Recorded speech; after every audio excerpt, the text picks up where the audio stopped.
We begin with the latest on an active brush fire just north of the valley. This is the East Desert Fire. At last check, it was estimated between 700 and 800 acres burning just north of Carefree Highway at 26th Street. So far, we've been told that it's damaged a motorhome and a shed. Crews, of course, working to keep that fire from reaching other structures. They've called in additional ground crews and also an aircraft to help. And we wanted to bring in SHAWN Gilliland from Rural Metro to try to get the latest details on this. SHAWN, thank you so much for joining us tonight. Any update as far as size or even the containment effort at this point?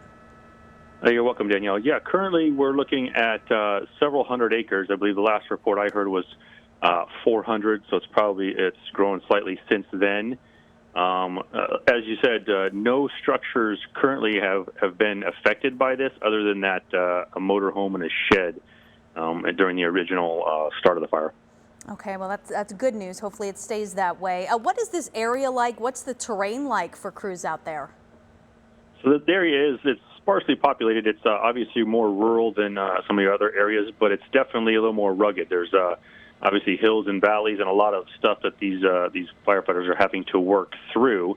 Densely vegetated, given some of the rains and stuff early on. And any idea, I know this is still very early, but given that it is so remote, any idea on what may have sparked this fire just yet? So I don't think we have any indication currently on what initiated the fire. When we first responded, it was, I believe, about an acre in size, and being pushed, obviously, by the winds out there and getting into some of that vegetation that runs through those canyons and valleys. And just one more question before we go here tonight. We see the aircraft there in the video that we're showing right now. What's the plan going into this evening and then again into tomorrow?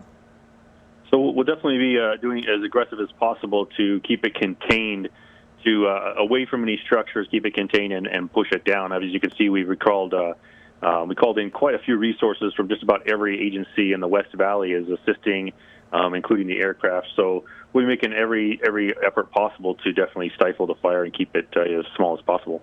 All right, SHAWN Gilliland with Rural Metro, thank you so much for that information and for your time tonight.